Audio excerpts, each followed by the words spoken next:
VLBI recording on the LBADR system is run usually directly on the VSI machines. The different machines are used in different situations. We need to be told at startup which machines we are recording on. Normally, the Cdisko software will be set up and running when you take over to observe, but if you need to restart, you need to log onto the VSI machine and run the command Cdisko2, which brings up the GTK GUI for controlling the system. There are two main windows: the status window of the system as well as the default settings. The default settings window is where you set all the parameters of the recording. You need to set the experiment name, the time you'll be recording for, and you should set the bandwidth, typically 16 or 64, and the number of channels to be recorded. If you wish to record more than 4 channels or use the two DASs simultaneously, you need to click the button that currently says no Huygens to enable the Huygens cable, and that gives the options of either for full 8 channels of recording or a subsection. For instance, if you want to record single polarization, you might select the selection of channels. You also need to choose the disk where you're recording to. The main Cdisko window has a list of the available disks to record on, the amount of time left at the current data rate, which may be different than what you have selected here in the default settings, and how typically you would need to choose a disk with enough space for your current experiment.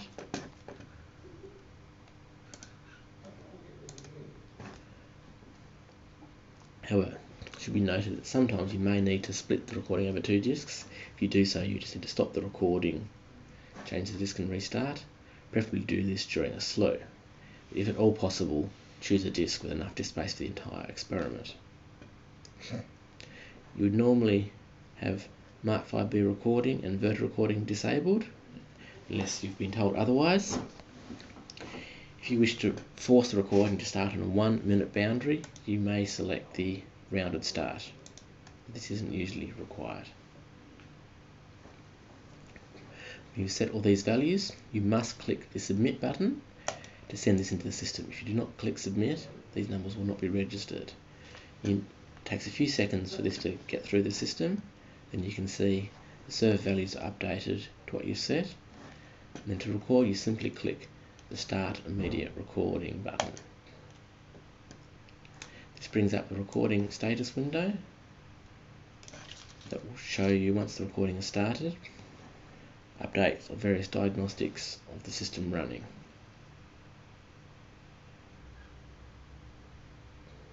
You can see here, the system is telling you where it's recording to, how disk space left, time left, current recording modes, as well as things like the sampler statistics. Typically these values should be around 17.3, 32.7, 32.7 and 17.3. They're wildly different. It indicates there's a problem with the recording. You may need to check the physical hardware. You should also keep an eye on the last big buffer value. This should be around 100%. This indicates the amount of circular buffer memory that has been used by the recorder as the data comes off the DAS and onto disk. If it is quite small, say less than 70% for a long time, or gets very, very small, 10 or 20%, it indicates there's a problem with the recording and the disks are not keeping up. If you see it get small for a while and then recover, this is not a problem, and this is what you expect to see occasionally, particularly while doing real-time fringe checking. One thing to watch out for, though, is that the system will detect if the big buffer usage is too high and attempt to restart the system in case there is a problem. So if you see this going from 100 steadily down to 10 or 20%, then jumping back to 100 and repeating this cycle, it actually means you're essentially getting no useful data and you have a catastrophic recording problem, and you either need to select a different disk or ring an expert to try and figure out the problem. The other thing to watch out is this last PPS being okay and the number of missed PPSs. This is indicating that the data is staying synchronized. If you're seeing a large number of missed PPSs, that means there is a synchronization problem. And again, there's probably a hardware failure that needs to be investigated. If you see an occasional 1 PPS system, the system detects that and restarts the recording, which will resynchronize the data stream. To stop the recording, merely press the red stop recording button. If you wish to start the recording at a specific time, for instance if you're setting up before an experiment, you can actually enable the delayed recording by clicking the button that currently says disabled, and you can set a time to start the recording. The simplest way of running this is clicking the now plus 1 minute button, which sets a time 1 minute in the future to set the year and day number, and then you can put in the time you wish to record. Submit those values, and then you'll see the start immediate recording changes start delayed recording.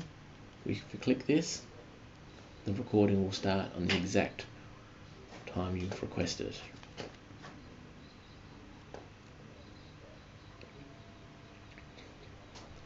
You can set this up many hours in advance if you wish.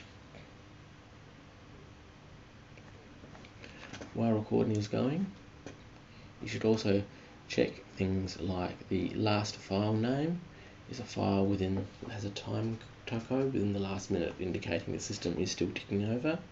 There is an occasional failure mode when the system freezes, no indication of failure, but the last file name would not be updating.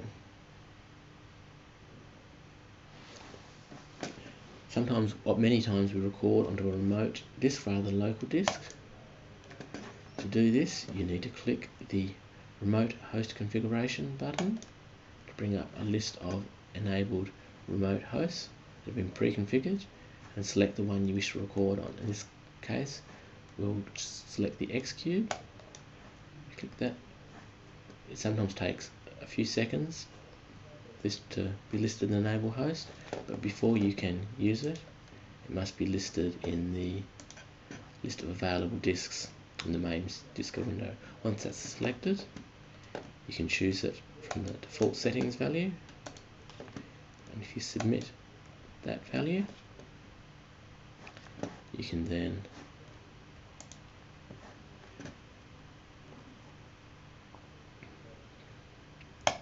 start recording onto that disk.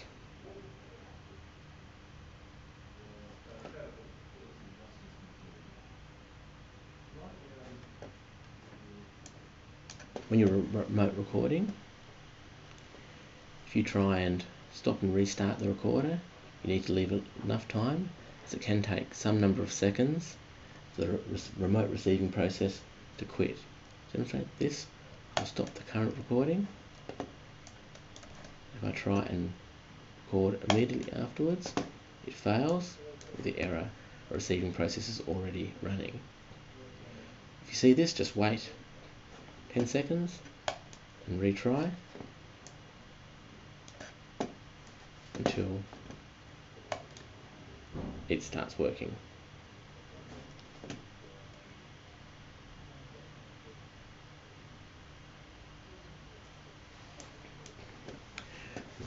Once the recording is working, you can monitor the recorder server using the recmon web page.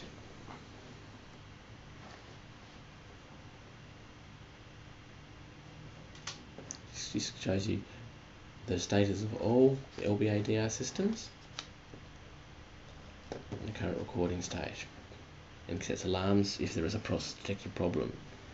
To enable a specific antenna, you need to be logged in with using the normal VLBI username and password. To enable monitoring of a specific antenna, click on the button at the start of the top of the column. Now if any errors are detected, it will set an alarm. You should always run RecMon on a machine with the volume working sound and the volume turned on. You can test the alarm is working by clicking the alarm test button on this page. This sends off an annoying siren which indicates there is a problem. Just a note that the RecMon currently does not work on the ASCAP recorder or Mark V recorders, as they use a quite different recording system.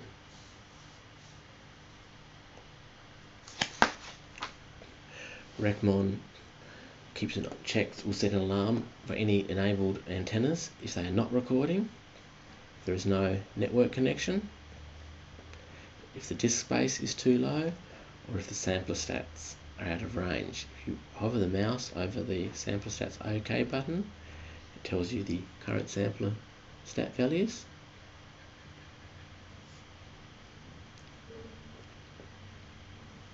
Most of these values, the value has to be out of range for more than one cycle before the alarm goes off, just to allow transient problems to be ignored. In this case, Parks are recording dummy data. We've set the sensor stats are bad, and in about 30 seconds it will trigger the alarm.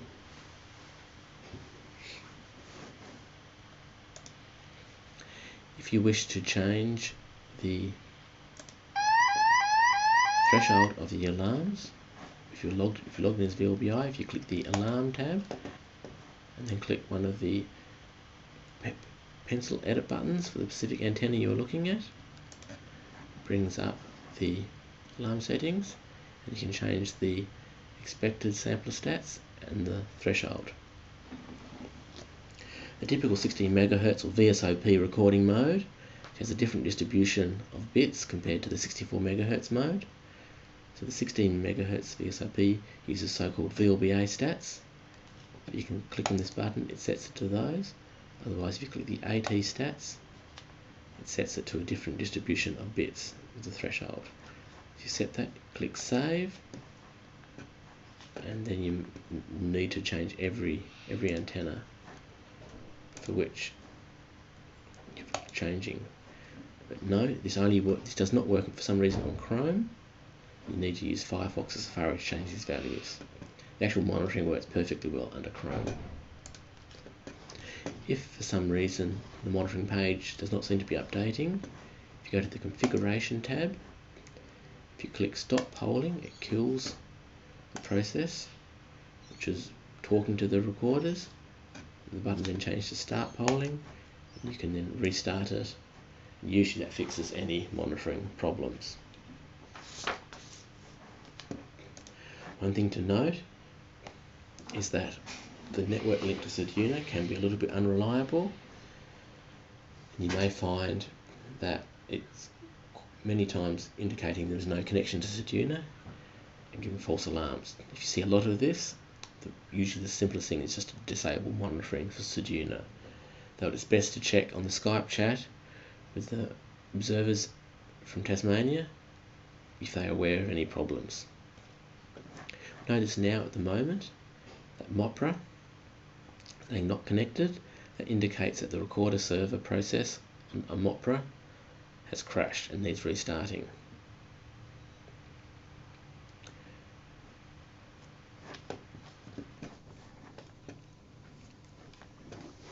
So to fix this problem, you need to restart the recorder server. You can do that by running the command etc.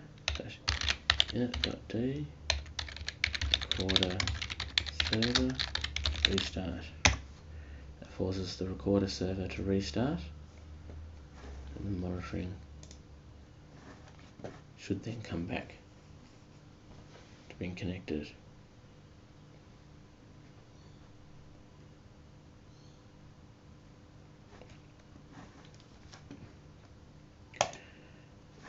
Cdisko is purely a GUI front end to a background daemon recorder server, which in turn talks to the actual recording process, VLBI VSIB_record, which means that you can actually kill the GUI and the recording continues to run with no problem.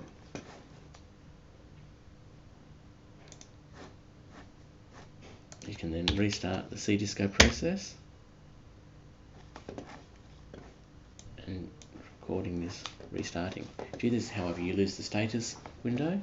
If you click the red recording button at the top left hand corner, bring the recording status button. If you find that the Cdisko GUI is frozen, just killing the process and restarting it sometimes fixes the problem. Another problem may be some problem recorder server, which again, by just restarting the recorder process daemon as described before, usually fixes the problem. But in that case, you will need to restart the recording and set up any remote disk recording if you are using that.